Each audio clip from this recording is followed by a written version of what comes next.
నువ్వు ఆదరించకపోతే నన్ను ఎవరు ఆదరిస్తారు? నువ్వు బలపరచకపోతే నన్ను ఎవరు బలపరుస్తారు? నా తండ్రి, you are my papa, you are my father.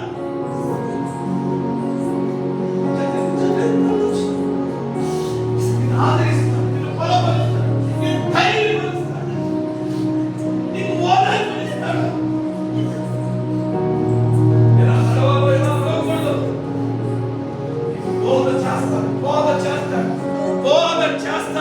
ఇక్కడ మీకు బోధ దొరికింది, ఇక్కడ మీకు బోధ దొరికింది, ఇక్కడ మీకు ఆయన మాట దొరికింది, ఇక్కడ ఆయన మాట దొరికే స్థలం ఇది.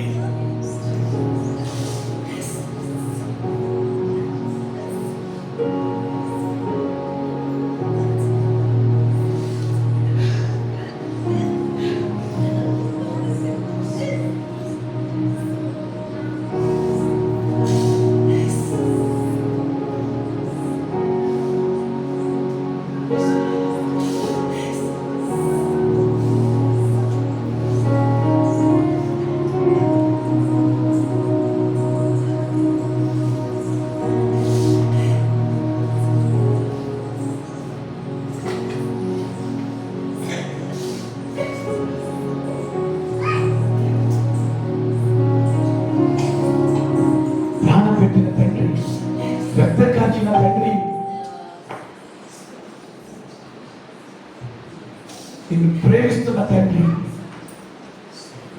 నువ్వు వచ్చినట్టు నీకు ఖచ్చితంగా సహాయం చేస్తాడు.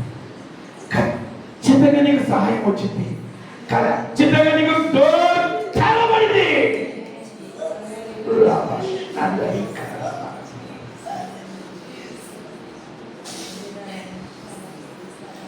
పరిశుద్ధులైన తండ్రి, ఈరోజు నాకు చాలిన దేవుడుగా, చాలిన తండ్రిగా ఉన్నాం. ఈ వాక్యం వినబోతున్నాం. ఈ వాక్యం తర్వాత మేము ఈ శరీరాన్ని మీ రక్తం తీసుకోవడానికి సహాయం చేయండి. కొద్ది నిమిషాలు మాతో మాట్లాడండి. బిడ్డలు దేని కొరకు వచ్చారు అది వారు పొందుకుని వెళ్ళుదురుగాక. యేసునామములో ప్రార్థించి వాక్య సందేశాన్ని ప్రారంభిస్తున్నాము తండ్రి. చతుర్థి ఆమె చెప్పండి.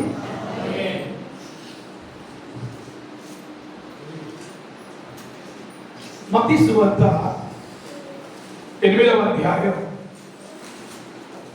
1వ వచనం నుండి 4వ వచనం వరకు మాటలు మనమందరం కలిపి చదువుకుందామా?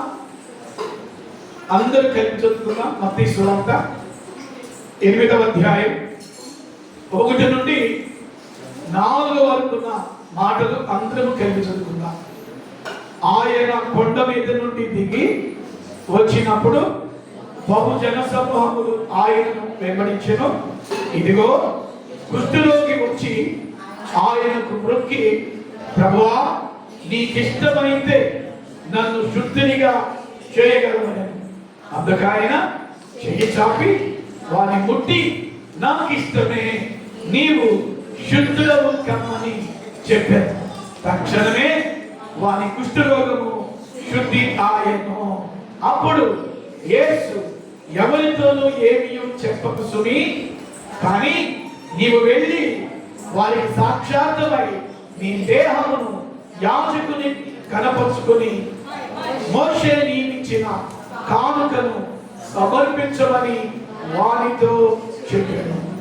ప్రభు ఈ మాటలను మన కొరకు ఆశీర్వదించునుగాక. ఆమేన్. మీ అటెన్షన్ అంతా కూడా వాక్యం మీదే మీరు పెట్టాలి. వాక్యం నేను బోధిస్తూ ఉన్నప్పుడు మీ దృష్టి అంతా నా వైపే ఉండాలి. మీరు దైవజనుడి వైపు చూస్తూ వాక్యం ఎంతో నేర్చుకోవాలి. అప్పుడు ఏమైంది అంటే, దైవజనుడి మీద ఉన్నటువంటి అభిషేకం, దైవజనుడి మీద ఉన్నటువంటి అభిషేకం, అభిషేక ప్రవాహంలో నుండి వస్తున్న ఆ మాటలు మిమ్మల్ని బలపరుస్తాయి, కడుతాయి. యేసుక్రీస్తు ప్రభువు ఆయన ఈ భూమి మీద శరీరధారిగా జీవించిన దినములలో, అంటే ఆయన దేవుడై ఉండి మానవునిగా జీవించిన ఆ దినములలో ఎన్నో అద్భుతాలు చేస్తూ తిరిగాడు. ఆనాడు మాత్రమే కాదు అద్భుతాలు చేసింది, స్టిల్ నౌ ఈ రోజు వరకు కూడా ఆయన అద్భుతాలు చేస్తూ ఉన్నాడు. ఎంతమంది నమ్ముతున్నారండి? ఎవరైనా మిమ్మల్ని అద్భుతాలు ఆగిపోయినాయి, అపోస్తులతోనే అనగా శిష్యులతోనే అద్భుతాలు ఆగిపోయినాయి అని ఎవరైనా మీకు చెబితే ఆ మాట నమ్మొద్దు. ఎవరైనా అద్భుతాలు ఆగిపోయినాయి అని చెబితే ఆ బోధ మీరు వినొద్దు. ఈరోజు సెల్ ఫోన్లో రకరకాలైన బోధలు వస్తున్నాయి, రకరకాలైన బోధలు వస్తున్నాయి. పిల్లల ఏ బోధ పడితే ఆ బోధ మనం వినకూడదు. మీకు ఇక్కడ ఉపదేశిస్తున్నటువంటి బోధ ఆది అపోస్తులు ఏది నమ్మారో, ఆది అపోస్తులు ఏది ఉపదేశించారో, ఆది అపోస్తులు దేనికి కట్టుబడి బోధ చేశారో అదే మన లాఫ్ ఆఫ్ బేసిక్ మినిస్ట్రీస్ లో మీకు బోధించబడుతుంది. పిల్లరా, యేసుక్రీస్తు ప్రభు ఆనాడు మాత్రమే కాదు అద్భుతాలు చేసింది, ఈ రోజు వరకు కూడా ఆయన అద్భుతాలు చేస్తున్నాడు చేస్తున్నాడు చేస్తున్నాడు. నువ్వు నమ్మితే అద్భుతాలు పొందుకుంటావు, నువ్వు నమ్మితే ఆశ్చర్య కార్యాలు పొందుతావు, నువ్వు నమ్మితే దేవుడు నీ జీవితంలో ఎంత కార్యమైన చేయటానికి ఆయన సిద్ధంగా ఉన్నాడు. ఆ దినములలో యేసుక్రీస్తు ప్రభు ఆయన పగలంతా పరిచయం చేస్తూ తిరిగేవాడు. గ్రామాలు, పట్టణాలు, పల్లెలు ఆయన తిరుగుతూ పరలోక రాజ్యాన్ని గురించి చెబుతూ రోగులను స్వస్థపరుస్తూ ఉండేవాడు. రాత్రి కాగానే ఆయన కొండ మీదకి వెళ్ళి, ఎక్కువగా ఆయన ఏ కొండ మీదకి వెళ్ళేవాడు అంటే ఒలీవల కొండ మీదకి వెళ్ళి రాత్రి అంతా ప్రాంతంలో గడిపేవాడు. రాత్రి అంతా పాదాల దగ్గర, తండ్రి పాదాల దగ్గర ప్రభు ప్రార్థనలో గడిపేవాడు. పగలేమో పరిచర్య, రాత్రి ఏమో ప్రార్థన. మనలో చెప్తున్నాను వినాలి. పగలంతా పరిచర్య చేసేవాడు, రాత్రి ప్రార్థన చేసేవాడు. ప్రియమైన దేవుని బిడ్డలారా, ఆ క్రమంలో ఆయన ఒక రాత్రి అంతా కొండ మీదకి వెళ్ళి ప్రార్థనలో గడిపి ఉదయాన్నే కొండ దిగి వస్తూ ఉన్నాడట. కొండ దిగి వస్తూ ఉన్నాడట. కొండ ఎక్కుట, కొండ దిగుట. రాత్రి ఏమో కొండ ఎక్కాడు, ఉదయం ఏమో కొండ దిగాడు. రాత్రి కాలంలో కొండ ఎక్కాడు, ఉదయ కాలంలో కొండ దిగాడు. ప్రతి ఒక్కరి జీవితంలో రెండు అనుభవాలు ఉంటాయి. కొండ ఎక్కే అనుభవం, కొండ దిగే అనుభవం. కొండ ఎక్కే అనుభవం ఏమి చూపిస్తుంది అంటే దేవునితో ఒక ఉన్నతమైనటువంటి సంబంధం, the deep relation with God. కొండ ఎక్కే అనుభవం దేవుని స్వరం వినటం చూపిస్తుంది. కొండ ఎక్కే అనుభవం దేవుని దర్శనాలు చూడటానికి సూచన. కొండ ఎక్కే అనుభవం దేవుని మహిమను చూసే అనుభవం. కొండ ఎక్కే అనుభవం లోతైన భక్తిని చూపిస్తుంది. కొండ ఎక్కే అనుభవం. కొండ దిగే అనుభవం ఏం చూపిస్తుంది అంటే ఆత్మీయతలో దిగిపోవటం, భక్తిలో దిగిపోవటం, ప్రార్థనలో దిగిపోవటం, పరిశుద్ధతలో దిగిపోవటం, ఉపవాసములో దిగిపోవటం. ఈరోజు మిమ్మల్ని అడుగుతున్నాను, మీరు కొండ ఎక్కిన అనుభవంలో ఉన్నారా లేక కొండ దిగిన అనుభవంలో ఉన్నారా? కొండ ఎక్కిన అనుభవంలో మీరు ఉన్నారా? కొండ దిగిన అనుభవంలో మీరు ఉన్నారా? ఈరోజు క్రైస్తవ సంఘాల పరిస్థితి, క్రైస్తవ విశ్వాసుల పరిస్థితి కొండ దిగిన అనుభవంలో ఉంటున్నారు. దిగిపోయిన స్వభావం, దిగిపోయిన స్థితి. ఒకప్పుడు దేవుని ప్రేమించుటలో ఎంతో ఉన్నతంగా ఉన్నవారు ఇప్పుడు ఆ దేవుని ప్రేమించుట అనే స్థితి నుండి దిగిపోయేటువంటి స్థితి, ఒకప్పుడు ఎంతగానో ప్రార్థించే స్థితి, కొండ ఎక్కిన స్థితి. ఇప్పుడు ఒకప్పుడు కొన్ని గంటలు గంటలు ప్రార్థన చేసేదానివి, కొన్ని గంటలు గంటలు ప్రార్థన చేసేవాడివి. మోకాళ్ళ మీదే చూడండి, మోకాళ్ళ మీదే నువ్వు ప్రార్థనలో కూర్చున్నప్పుడు తొలి దినాల్లో ఇంచుమించు అరగంట సమయం మోకాళ్ళ మీదే నిలబడేదానివి, మోకాళ్ళ మీదే నిలబడేవాడివి. ఇప్పుడు ఏమైందా మోకాళ్ళ స్థితి? కనీసం 10 నిమిషాలు కూడా మోకాళ్ళ మీద నిలబడలేకపోతున్నాం. మన విశ్వాసుల క్రమం ఏమిటి అంటే, నువ్వు ఆదివారం మందిరానికి వచ్చేటప్పుడు వచ్చి అలా కూర్చున్నప్పుడు నిలువు మోకాళ్ళు ఇటు నేర్చుకోవాలి. You are enter in the presence of God. నువ్వు ఈ స్థలంలోనికి వచ్చినప్పుడు బైబిల్ ప్రక్కన పెట్టి నిలువు మోకాళ్ళ మీద ఉంటూ నేర్చుకోవాలి, నిలువు మోకాళ్ళ మీద ఉంటూ నేర్చుకోవాలి. పాటలు అయిపోయిన తర్వాత ఆరాధనలోకి వెళ్ళేటప్పుడు దైవజనుడు అనే మాట, అందరూ నిలువు మోకాళ్ళ మీద ఉండండి అంటారు. అప్పుడు కూడా నువ్వు నిలువు మోకాళ్ళ మీద ఉంటూ నేర్చుకోవాలి. నిలువు మోకాళ్ళు అన్నిటికీ వాటికి కొండ ఎక్కినటువంటి అనుభవం. ఒకప్పుడు నిలువు మోకాళ్ళ మీద ప్రార్థనలో ఉండేదాని వాడివి, ఏదని కొండ ఎక్కిన అనుభవం, స్వరం వినటం లేదు. ఇప్పుడు కొండ ఎక్కిన అనుభవం, దర్శనాలు చూడటం. నువ్వు రక్షణ పొందిన కొత్తలో మంచి మంచి దర్శనాలు ఇచ్చేవాడు దేవుడు నీకు. ఎందుకు? నీ ఆత్మీయ స్థితి కొండెక్కిన స్థితిలో ఉంది. ఎక్కువగా దేవుడితో గడిపేదానివి, ఎక్కువగా దేవుడితో గడిపేవాడివి. దేవుడు నీతో మాట్లాడేవాడు, దేవుడు నీకు జరగబోయే విషయాలు చూపించేవాడు. కళ్ళు మూస్తే దర్శనాలు, కళ్ళు తెరిస్తే దర్శనాలు. ప్రార్థనలో ఉన్నప్పుడు ఏదో ఒక ప్రత్యక్షత నీ కనుల ముందు కనబడేది. అది కొండ ఎక్కిన అనుభవం. ఇప్పుడు ఏమైంది అనుభవం? ఏమైంది అనుభవం? కొండ ఎక్కినటువంటి అనుభవం మరలా నీ జీవితంలో ఉండాలని దేవుడు మాట్లాడుతున్నాడు. దేవుడు మాట్లాడుతున్నాడు, కొండ ఎక్కిన అనుభవంలోకి నువ్వు రావాలి, కొండ దిగిన అనుభవంలో ఉండకూడదండి. ఒకప్పుడండి ఎన్ని గంటలు ప్రార్థన చేసేదాన్నో, ఒకప్పుడండి ఎన్ని గంటలు ప్రార్థనలో ఉండేదాన్నో. ఒకప్పుడు దేవుడు భలే మాట్లాడేవాడు. ఒకప్పుడు ప్రభువాన్ని కానీ ఆయన సన్నిధి వచ్చి నన్ను తాకేది. పాట పాడుతుంటే సన్నిధి, ఆరాధన చేస్తుంటే సన్నిధి, ప్రెజెన్స్ లో ఆయన సన్నిధిలో కూర్చుంటే అలా కూర్చున్నాను లేదో సన్నిధి వచ్చి నన్ను తాకింది. ఏమైంది? Where is the kind of presence? కొండ ఎక్కినటువంటి అనుభవం. నరాఫా బ్లెస్సింగ్ చర్చిలో ఉన్న ఆత్మీయులారా, ఈ లైవ్ లో కూడా ఎందరో దేవుని వాక్యాన్ని వీక్షించబోతున్నారు. మీరు ఎక్కడ నుండి ఏ స్థలంలో సందేశం వింటున్నారో నాకు తెలియదు. దేవుడు మాట్లాడుతున్నాడు. ఆయన కొండ ఎక్కిన అనుభవం ఆయనకు ఉంది.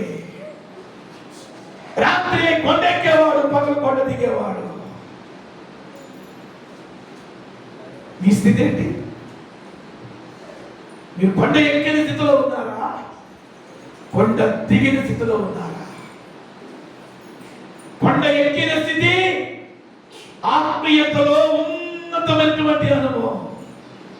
కొండ దిగిన స్థితి ఆత్మీయతలో పడిపోయిన అనుభవం.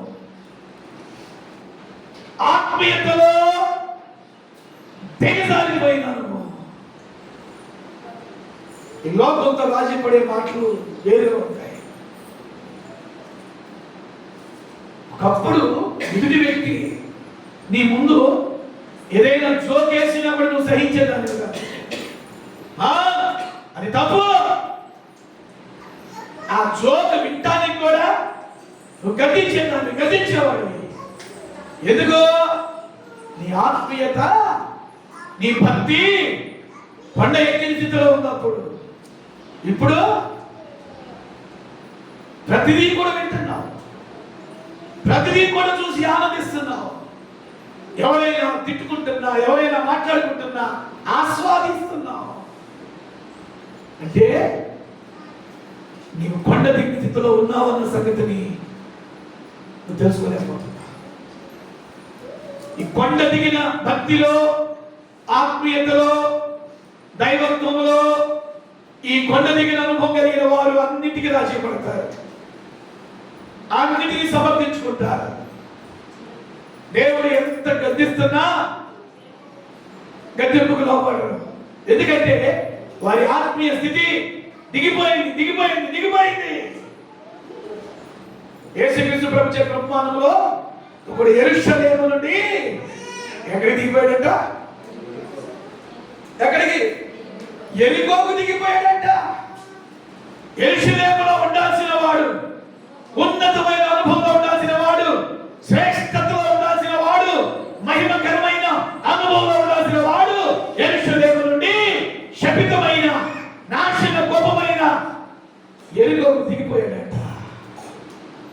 యెరూషలేము అంటే కొండ ఎక్కిన అనుభవం, యెరికో అంటే దిగిపోయిన అనుభవం. ఈరోజు ప్రభు మాట్లాడుతున్నారు ఈ మాట ద్వారా. ఆయన కొండ మీద నుండి దిగి రాత్రి కొండెక్కాడు, ఇప్పుడు దిగుతున్నాడు. ఈరోజు ప్రభు నీతో మాట్లాడుతున్నాడు. ప్రభు వచ్చే వరకు, ఈ లోకములో నీ యాత్ర ముగిసే వరకు నువ్వు ఎక్కిన అనుభవంలో ఉండాలి, కానీ దిగిపోయిన అనుభవంలో ఉండటానికి వీలు లేదు. ఆమె చెప్తారా? ఆమె చెప్తారా? ఆమె చెప్తారా? కొంచెం గట్టిగా. ఏ అనుభవంలో ఉండాలి? కొండ ఎక్కిన అనుభవం. హల్లెలూయా. రైట్ పిల్లరా, ఇక్కడితో ఈ మాట నేను ఆపి, ఇక్కడ నేను చెప్పాలనుకున్న విషయాలు నేను మీతో మాట్లాడతా. ఆయన కొండ దిగుతూ ఉన్నాడంట. జాగ్రత్త వినాలి. ఆయన కొండ దిగుతూ ఉన్నాడంట. దిగుతూ ఉంటే మరి ఎప్పటి నుంచి ఆ కొండ కింద ఒకడు ఎప్పుడెప్పుడు ప్రభు దిగుతాడా కొండ? Thank you Holy Spirit, thank you Holy Spirit, thank you Holy Spirit. ఎప్పుడెప్పుడు కొండ దిగుతాడా, ఎప్పుడెప్పుడు కొండ దిగుతాడా అని ఒక వ్యక్తి ప్రభు ఎప్పుడెప్పుడు కొండ దిగుతాడా అని కనిపెట్టుకున్నాడంట.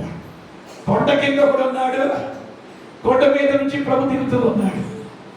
పిల్లరా, అతని పేరు రాయలేదు, కానీ అతని సమస్య రాయబడింది. అతని పేరు రాయలా, అతనికి ఉన్నటువంటి రోగం రాయబడింది. ఏంటా రోగం? కుష్టు రోగి ఒకడు కొండ కింద కనిపెడుతూ ఉన్నట్టు ఎప్పుడెప్పుడు ప్రభు వస్తాడా? ఎందుకు వాడు కనిపెట్టడు? ప్రభు కొరకు వాడు ఎదురు చూస్తున్నాడు. ప్రభు కొరకు వాడు ఎదురు చూస్తున్నాడు. మీరు కూడా ప్రభు కొరకు ఎదురు చూస్తున్నారు. ఎప్పుడెప్పుడు ప్రభు నన్ను ఆశీర్వదిస్తాడా? ఎప్పుడెప్పుడు ప్రభు నన్ను స్వస్థపరుస్తాడా? ఎప్పుడెప్పుడు ప్రభు నా పరిస్థితులన్నిటినీ మారుస్తాడా? ఎప్పుడెప్పుడు నా ప్రభు నా సమస్యను తీరుస్తాడా? ఎప్పుడెప్పుడు నా ప్రభు నా కన్నిటిని తుడుస్తాడా? ఎప్పుడెప్పుడు నా ప్రభు నా బాధలన్నిటిని తొలగిస్తాడా?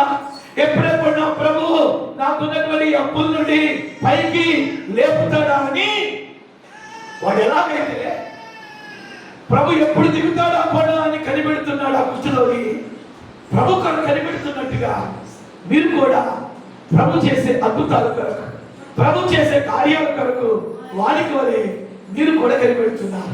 కనిపెడుతున్నాము అన్నవాడు చేయొద్దామని చెప్పండి. హల్లెలూయా. పిల్లలు పెళ్లి వచ్చినప్పుడు వాళ్ళకి మంచి సంబంధాల కొరకు కూడా మీరు కనిపెడుతున్నారు. చదువులు పూర్తయిన తర్వాత పిల్లలకి ఏ ఉద్యోగం వచ్చిందా అని చాలా మంది తల్లిదండ్రులు వాళ్ళ పిల్లలకి రాబోయే ఉద్యోగాల కొరకు కనిపెడుతున్నారు. లేదా కనిపెట్టడం అనేది విశ్వాస జీవితంలో ఆ కుష్ఠరోగి ప్రభు కొరకు కనిపెడుతున్నాడు. ఈరోజు మీరు కూడా కనిపెట్టుకోవాలి. మనుషుల కొరకు కనిపెడితే మీకేం జరగదు. ఒకరోజు అంతా యేసన్న గారు సేవ ప్రారంభ దినాల్లో అన్నం పెట్టేవాడు లేరు ఆయన, మంచినిచ్చేవాడు లేరు ఆయన. ఏదైనా కూరేళ్ళు వాకింగ్ చెప్తే పోయిరాయి అని చెప్పేవాడే కానీ ఇంటికి తీసుకెళ్ళి అన్నం పెట్టేవాడు ఎవరు లేరంట. ఒకరోజు ప్రాంతానికి వాకింగ్ వెళ్తే ఎస్తేరమ్మ లాంటి తల్లి ఆ వాక్యం చేత పట్టబడి, బాబా నువ్వు ఈ ప్రాంతంలో ఎప్పుడు వచ్చినా తల్లి నేనున్నాను, నువ్వు ఏ టైంలో వచ్చినా నీ కడుపు నిండా అన్నం పెడతా బాబా అనేదంట. దేవునికి స్తోత్రం అని చాలా సందర్భాల్లో ఊరి మీదకి వెళ్ళేవాడు అంట, కానీ ఆ తల్లి దగ్గరికి వెళ్ళేవాడు కాదంట. ఒకరోజు బాగా ఆకలేస్తుందంట. ఆ ఊరు వెళ్తా ఉంటే ఏదో మీటింగ్కి, టిఫిన్ చేయడానికి డబ్బులు లేవు, కాలు నడకన సైకిల్ మీద వెళ్తా ఉన్నాడు. వెళ్తా ఉంటే ఆ తల్లి ఉన్న ఊరి మీదకి వెళ్తాడంట. అది సరాసరి 1 గంట.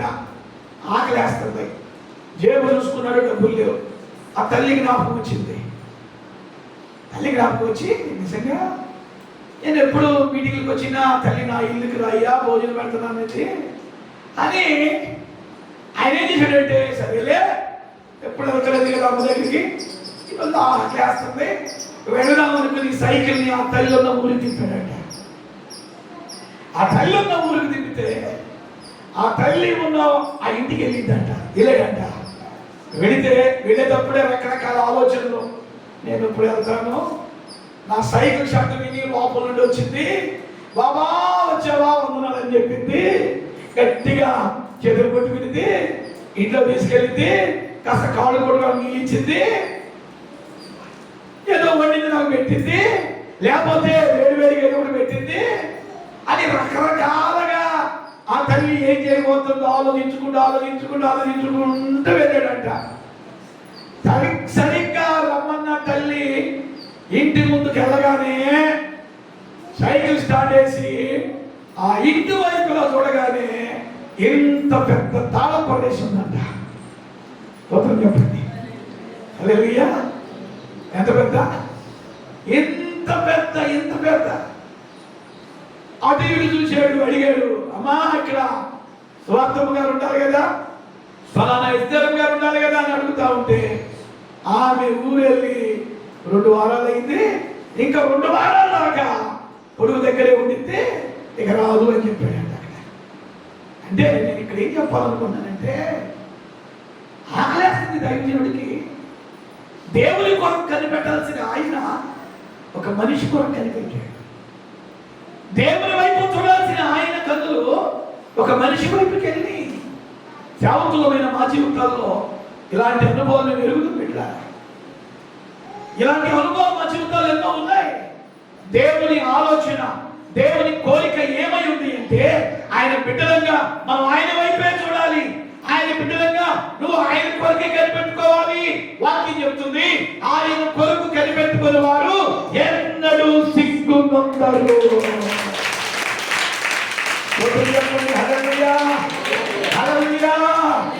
ఈ కుష్ఠరోగి ఎవరి కొరకు కనిపెడుతున్నారు అంటే, మనిషి కొరకు కనిపెడతల్లా, అధికారుల కొరకు కనిపెడతల్లా. వీడి కనిపెట్టు, వీడి ఎదురు చూపు, వీడి యొక్క నిరీక్షణ ఎవరి కొరకంటే తన ప్రభు కొరకు అనుకుంటున్నాడు. రాత్రి ప్రభు కొండెక్కాడు. కొండ ఎక్కడ నేను చూశాను. ఇప్పుడు కొండ దిగుతాడు. ఇప్పుడు దిగే సమయంలో నేను కనిపెట్టుకుంటున్నాను. నేను ఆయన కొరకు కనిపెడుతున్నాను. నేను ఆయన కొరకు చూస్తున్నాను. ఆయన కొరకు నేను ఎదురు చూస్తాను. ఆయన వచ్చి నన్ను బాగు చేస్తాడు. ఆయన వస్తే నీకేం కావాలంటాడు. అప్పుడు నేను అంటాను, నన్ను బాగు చేయండి, నన్ను బాగు చేస్తాడు. రకరకాల ఆలోచనలతో ఆ కొండ కింద, కొండ మీద నుంచి వస్తున్న ప్రభు వైపు ఆ కుష్ఠరోగి కనిపెట్టుకుంటూ ఉన్నాడు. చదివిస్తోందని చెప్పండి. హల్లెలూయా. ఇక్కడ చెప్పాలని మీకు మంచి మాట ఏంటంటే, మనుష్యుల కూడా కనిపెట్టుకోవాలండి. మీరు వాళ్ళు చేస్తారు, వీళ్ళు చేస్తారు, వాళ్ళు వస్తారు, వీళ్ళు వస్తారు. మనిషి ఎలాంటి వాడంటే, సాగిపోయిన నీడను పోలినవాడు మనిషి. నీడ ఎంతసేపు ఉండిందండి? అలా ఉండింది. ఎండ ఉన్నంతసేపు నీడ ఉండింది. ఆ ఎండ పోతే నీడ ఉండదు. మనిషిని నమ్మొద్దు, మనిషి వైపు మీరు చూడొద్దు, మనిషి మాటలను లక్ష్య పెట్టొద్దు. బిడ్డరా, దేవుని వైపు మీరు కనిపెట్టుకోండి. దేవుని వైపు మీరు కనిపెట్టుకోండి. ఆయన వైపు మీరు కనిపెట్టుకుంటే మిమ్మలను ఆయన సిగ్గుపరచనివ్వడు. స్తోత్రం చెప్పండి హల్లెలూయా. అది వాడికి తెలుసు. అందుకే కొండ కింద ప్రభు కొండ కనిపెట్టుకుంటూ ఉన్నాడు. సరే, ఈ లోపు ఏం జరిగిందంటే కొండ దిగుతా ఉన్నాడు, కొండ దిగేశాడు, వెళుతా ఉన్నాడు ప్రభు. వెళుతా ఉంటే ఎప్పుడెప్పుడు వస్తాడో ప్రభు అనేది చూస్తున్నాడు కదా ఈ కుష్ఠరోగి. కొండ దిగగానే ఈ కుష్ఠరోగి చేసిన పని ఏంటి తెలుసా? పరిగెత్తుకుంటూ వెళ్ళి యేసు ప్రభు పాదాల దగ్గర పడ్డాడు. ఈరోజు నేను ఒకటి అడుగుతున్నా, నీకెంత సమస్య ఉన్నా, నీకెంత కష్టం ఉన్నా, నీకెంత రోగం ఉన్నా, నీకెన్ని లక్షల అప్పున్నా, నువ్వు పట్టుకోవలసింది మనుషుల పాదాలు కాదు. నువ్వు పట్టుకోవలసింది నీ పరిస్థితుల్ని మార్చే నీ ప్రభు పాదాలు పట్టుకోవాలి. నువ్వు ఆయన పాదాలు పట్టుకుంటే చాలండి. నువ్వు ఆయన పాదాలు పట్టుకుంటే చాలు. ఆయన పాదాలు పట్టుకుంటే నిన్ను ఆయన వదిలిపెట్టడు. నువ్వు ఆయన పాదాలు పట్టుకుంటే నిన్ను ఆయన విడిచిపెట్టడు. నువ్వు ఆయన పాదాలు పట్టుకుంటే ఆ రోజుతోనే నీ సమస్యలు పుష్టాప్ అయిపోతాయి.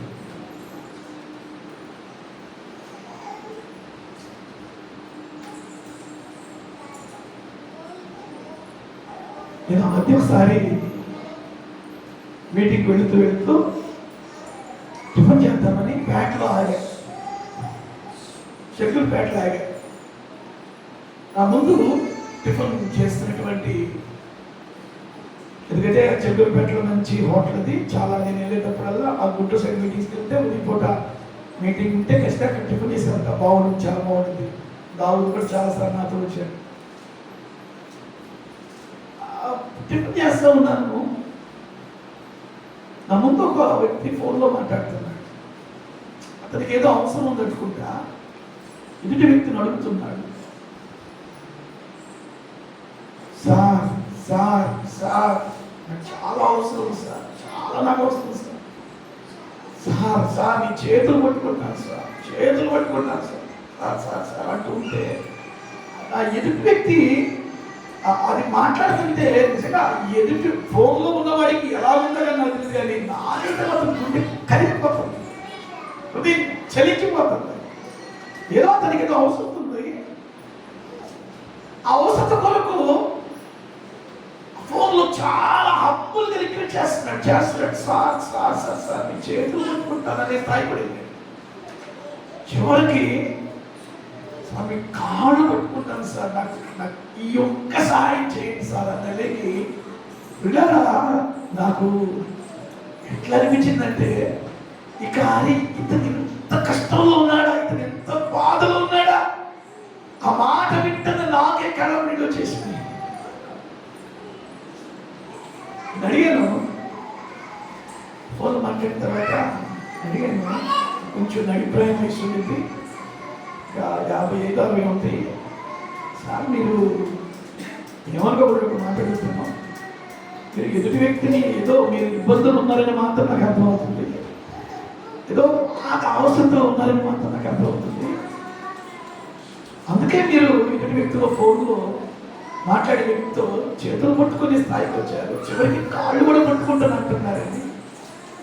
ఏందండి, ఏమొస్తుందండి అంటే ఆయన అన్నాడు, సార్ నేను ఇప్పుడు మాట్లాడింది ఒక కంపెనీ మేనేజర్తో మాట్లాడానండి. ఆ కంపెనీలో ఒక పోస్ట్ ఉందండి, ఆ ఉద్యోగం ఒకటే ఖాళీగా ఉందండి, దానికి ఒక 30-40 మంది పోట పోటీలో ఉన్నారు. ఆ మేనేజర్ ఏమో, కంపెనీ మేనేజర్ ఏమో 5 లక్షలు అడుగుతున్నాడు. నేను అంత ఇవ్వలేనండి, నేను ఒక 3 లేదా ఒక 3.5 ఆ రేట్లను ఇస్తానండి అంటున్నానండి. ఎందుకంటే నా కొడుకు ఆ ఉద్యోగం చాలా అవసరం ఉంది అంటే, కొడుకు కొరకు తండ్రి ఆ ఆఫీసర్ చేతులు కాళ్ళు కొట్టుకోవడానికి కూడా ఇంతగా చేతులు కొట్టుకుంటాను, కాళ్ళు కొట్టుకుంటానన్నా అతను కలగలేదండి. నేను చెప్పాను, సార్ నేను పాస్టర్ గారు అండి, ఒక 5 minutes మాట్లాడాను. నేను పాస్టర్ గారు అండి, నేనే సహాయం చేయలేకపోవచ్చు, నేను మీ కొరకు ప్రార్థన చేస్తానండి, మీ కొరకు ప్రార్థన చేస్తానండి అని చెప్పి కాలకేశాను. నాకైతే ఒక కాన్ఫిడెంట్ ఉంది. ఆ రోజు నేను అతని కొరకు కాళ్ళని ప్రార్థన చేశాను. దేవుడు ఖచ్చితంగా తన కుమారుడికి పిల్లల అతడు అనుకున్నంత అమౌంట్లో నేను జాబ్ ఇచ్చి ఉంటాడని నేను నమ్ముతున్నాను. స్తోత్రం చెప్పండి. హల్లెలూయా. ఆఫీసర్ మనసు దేవుడు మార్చుంటాడు. నేను చేసే ప్రార్థన అనేది, ప్రభా అంత కఠినంగా ఉన్నటువంటి ఆ ఆఫీసర్ మనసునైనా నువ్వు మార్చయ్యా కూడా ప్రార్థన చేశాను. అంటే ఒక తండ్రి తన బిడ్డ కొరకు ఎదుటి వ్యక్తి చేతులు కాళ్ళు పట్టుకోవడానికి కూడా అంతగా తగ్గించుకున్నాడు అంటే, ఈ కుష్టిలో ఏం చేశాడో తెలుసా?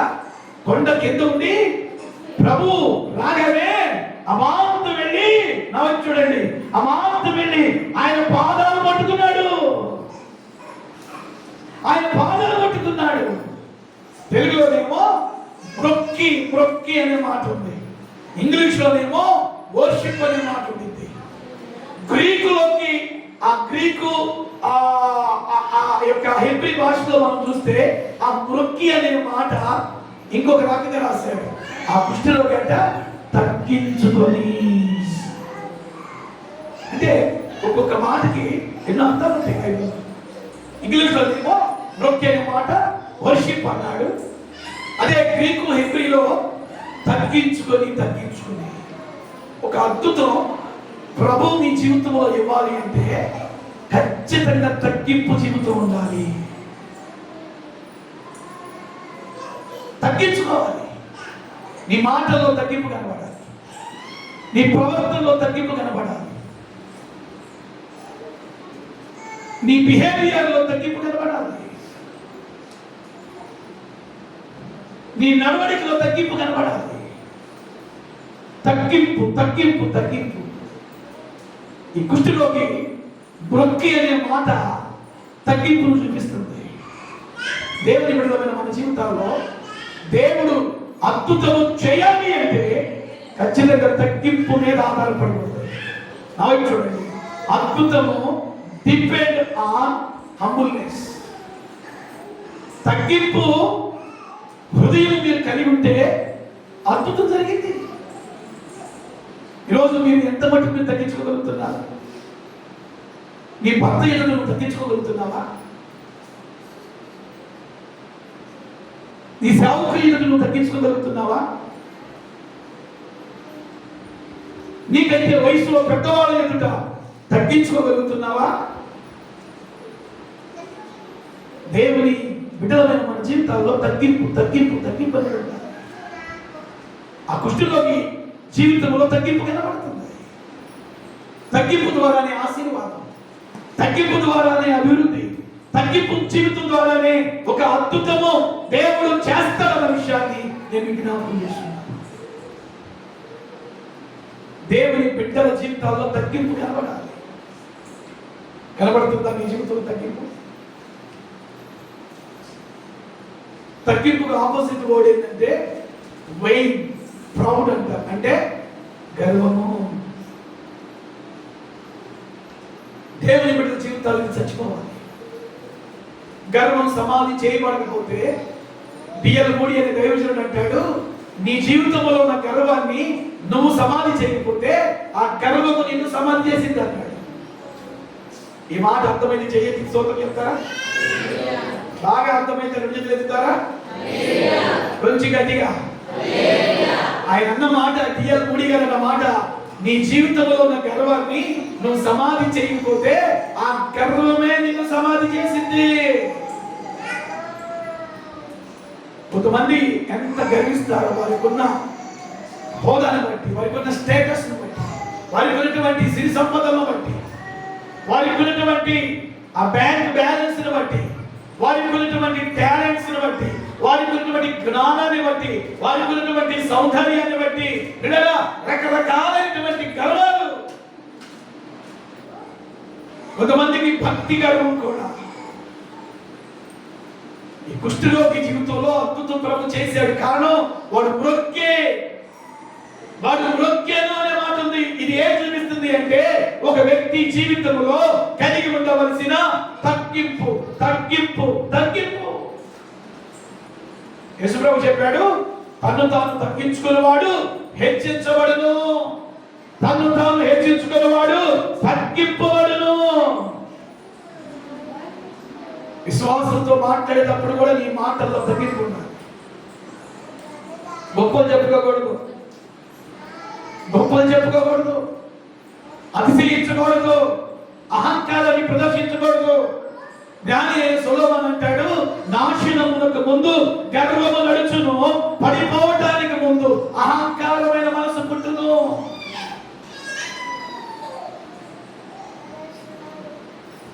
మీ జీవితాలు ఎంత మట్టుకు తగ్గింపు కలుగుతున్నా? నీ మాటల్లో తగ్గింపు కనబడుతుందా? నీ క్రియల్లో తగ్గింపు కనబడుతుందా? కుటుంబంలో నీకు భర్త, నీకు శిరస్సు ఎవరంటే నీ భర్త.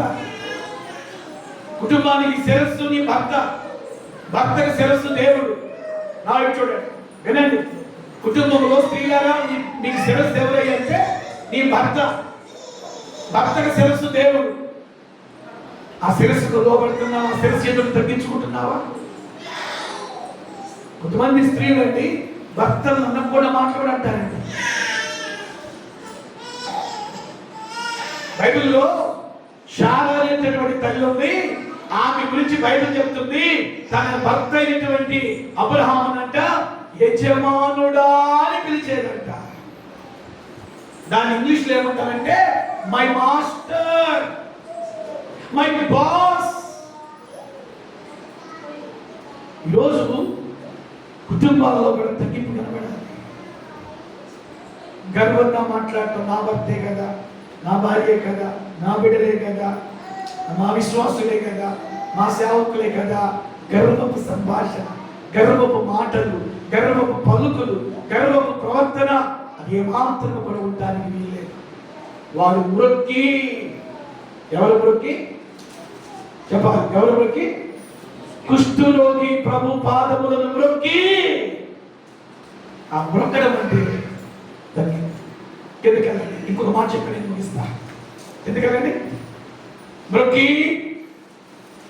ప్రభువా నీకిష్టమైతే నన్ను శుద్ధినిగా చేయగలవనేను. ఇక్కడ వాడు అన్న మాట మ్రొక్కాడు. మ్రొక్కడం తగ్గింపును చూపిస్తుంది. వాడు మ్రొక్కిన తర్వాత ఏమంటున్నాడు అంటే ప్రభుని పిలుస్తున్నాడు. ఏమని? ప్రభువా.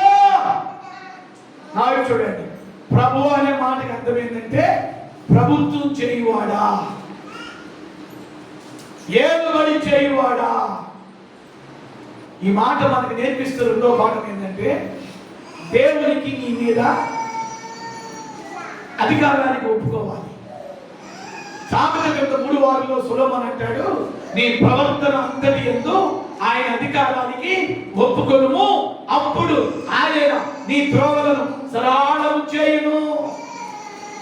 అంటే నీ మీద ఆయనకి అధికారం ఉంది. నీ కళ్ళు మీద, నీ మాటల మీద, నువ్వు వినే విషయాల మీద, నువ్వు పలికే పలుకుల మీద, నువ్వు చేసే పనుల మీద, నువ్వు నడిచే ప్రవర్తన మీద ఆయనకి అధికారానికి ఒప్పుకోవాలి. ఒప్పుకుంటున్నావా? తర్వాత వాడన్న మాట నీకిష్టమైతే, వా, నీకిష్టమైతే, వా, నీకిష్టమైతే నన్ను శుద్ధినిగా చేయి. చూడండి, వీడు సాగిలపడి ప్రభు పాదం కొట్టేసుకున్నాడు. లేవట్లా, ఆ పాదం కొట్టుకుని అంటున్నాడు నీకిష్టమైతే, నీకిష్టమైతే నన్ను శుద్ధినిగా. అంటే వాడు ఆ రోగముతో ఉండటం వాడికి ఇష్టం లేదు, ఆ జబ్బుతో ఉండటం వాడికి ఇష్టం లేదు. వాడు ఆ రోగం నుండి విడుదల పొందాలని, ఆ జబ్బు నుండి విడుదల పొందాలని వాడికి ఇష్టం. అందుకే ఏమంటున్నాడు, నీకు ఇష్టమైతే నన్ను శుద్ధినిగా చేయి. వాడిని అడిగితే, ఒరే కుష్ఠరోగి, నువ్వు ఎందుకు ఆయన పాదాలు పట్టుకున్నావు? ఎందుకు నువ్వు నీకు ఇష్టమైతే నన్ను శుద్ధిగా చేయమంటున్నావు అని మనం వాడిని అడిగితే వాడు అంటాడు, నాకండి ఈ రోగముతో జీవించడం నాకు ఇష్టం లేదు. ఈ రోగం నుంచి నేను విడుదల పొందాలని నా ఇష్టం. నా ఆశ, నా కోరిక ఏంటంటే ఈ జబ్బు నుండి నేను బయటపడాలి. ఈరోజు కూడా మీరు ఏ పరిస్థితుల మధ్యలో ఉన్నారో నా దేవుడు వాటి నుండి మిమ్మల్ని పడవేయును గాక. స్తోత్రం చెప్పండి. హల్లెలూయా. అగట్టు పరిస్థితుల నుండి దేవుడు మిమ్మల్ని బయటికి తీసుకొచ్చును గాక. నీకు ఇష్టమైతే నన్ను శుద్ధిగా చేయన్నాడు. నా వాడు చూడండి, ముగిస్తున్నాను. ఆ మాట విన్న ప్రభు వెంటనే వాడిని సాగిలి పడ్డాడు కదా, ఇలా పైకి లేపి అంటున్నాడు, వాడు వైపు చూసి అంటున్నాడు, నీకు ఇష్టమైతే నన్ను శుద్ధిగా చేయమన్నావు కదా. నేను అంటున్నాను, నాకు ఇష్టమే, నువ్వు శుద్ధుడవు అంటున్నా.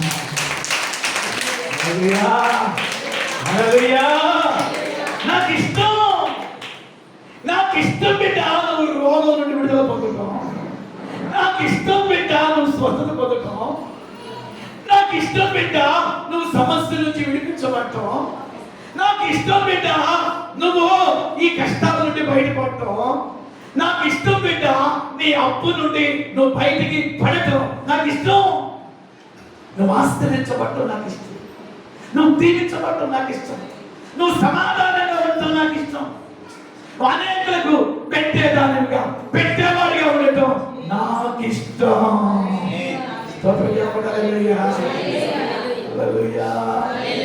అనేకుల దగ్గర ఇలా చేయించినప్పుడు నాకు ఇష్టం లేదు బిడ్డ. అందుకే నువ్వు అనేకులకి ఇలా చంపాలని నా ఇష్టం. నిన్ను కనపరచడం దేవునికి ఇష్టం. నిన్ను హెచ్చించడం దేవునికి ఇష్టం. నిన్ను అభివృద్ధి చెందించడం దేవునికి ఇష్టం.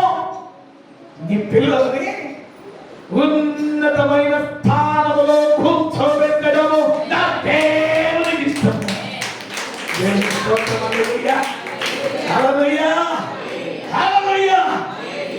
ప్రార్థన అదే. ఆత్మీయ తల్లి గారి ప్రార్థన, నా ప్రార్థన అదే.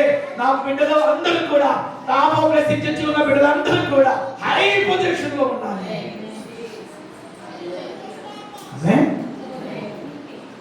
ఈ చర్చిలో పోలీస్ డిపార్ట్మెంట్ లో ఎస్ఐ ఉన్నారు. దేవుని స్తోత్రం. హల్లెలూయా.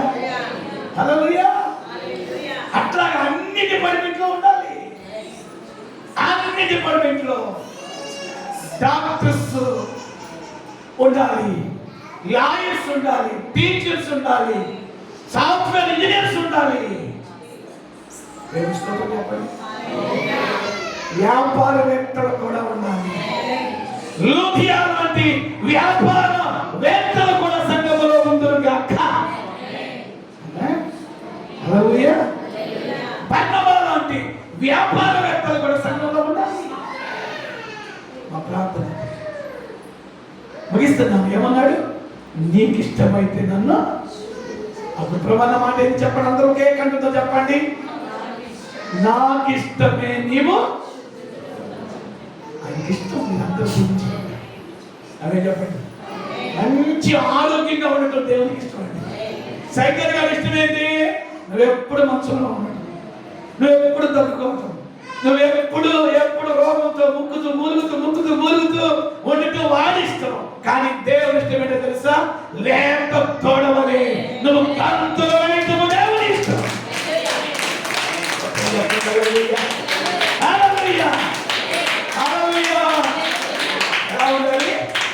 మాది పిల్లలకు దేవంటాడు, నా బిడ్డలు క్రొవ్విన లేక తోడవలే గంతులేస్తారు. అప్పుడే పుట్టింది లేక తోడ. అది అసలుకి దాన్ని పట్టుకుంటే అసలు పట్టుకున్నా దొరకలేదు. అటుకెత్తింది ఇటుకెత్తింది, అటుకెత్తింది ఇటుకెత్తింది. దేవుడు అన్నాడు, ఆయన బిడ్డగా లేక తోడవలే గంతు లేపిస్తానంటున్నాడు. దేవుని స్తోత్రం చెప్పండి. హల్లెలూయా. హల్లెలూయా. ఇంకొన్ని విషయాలు ఉన్నాయి. వాడిని ప్రభు బాగు చేసిన తర్వాత వాడికి చెప్పిన 2 మాటలు వచ్చే ఆదివారం చెప్పు. తల వంచండి ప్రార్థన చేసుకుంటాం. తల వంచండి ప్రార్థన చేసుకుంటాం. వచ్చే ఆదివారం ఎవరు మిస్ అవ్వద్దు. శ్రేష్టమైనటువంటి మాటలు, ప్రభు భగవత్ సిద్ధపరిచే మాటలు. ప్రభు భగవత్ సిద్ధపడిన వాళ్ళు చేతులపైకి ఎత్తి అందరూ మొక్కల మీద ఉన్న కొద్ది నిమిషాలు. ఈరోజు నెల మొదటి వారం కాబట్టి సమృద్ధి వాక్యం వినాలి. అందుకే మీకు వినిపించాలి. సమయం కొంత ఆలస్యమైంది, అయినా మీరు భరించాలి, తప్పదు. చేతులపైకి అందరూ కూడా చేతులపైకి ప్రభు బలం ఎందుకు రాబోతుండగా ఆ కుష్ఠరోగి జీవితంలో కొన్ని శ్రేష్టమైనటువంటి విషయాలను ప్రభు మాట్లాడుతున్నాడు. వాడు బ్రొక్కి కొండ ఎక్కినాను, వాడు బ్రొక్కి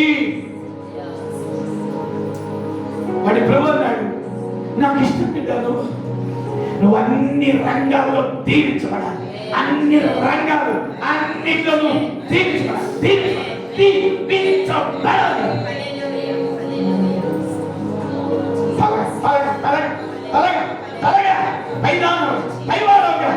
ఉండాలి. ఇది దేవునికి ఇష్టం.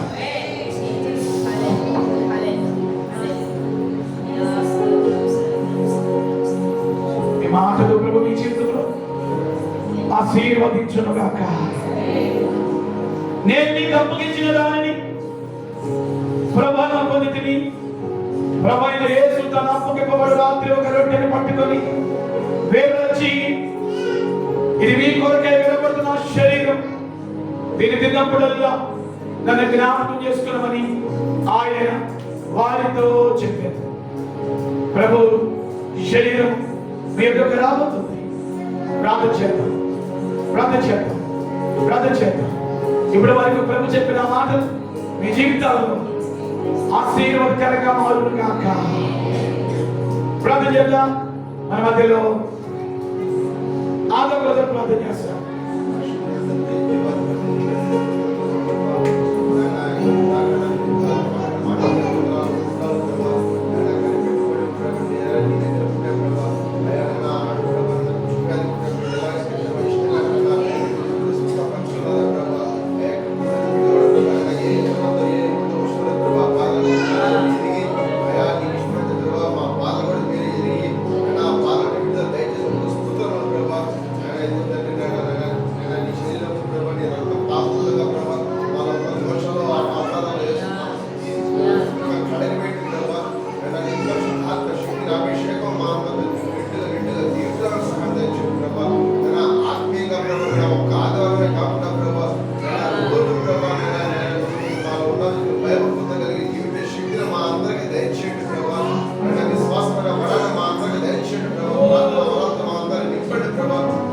ఆత్మ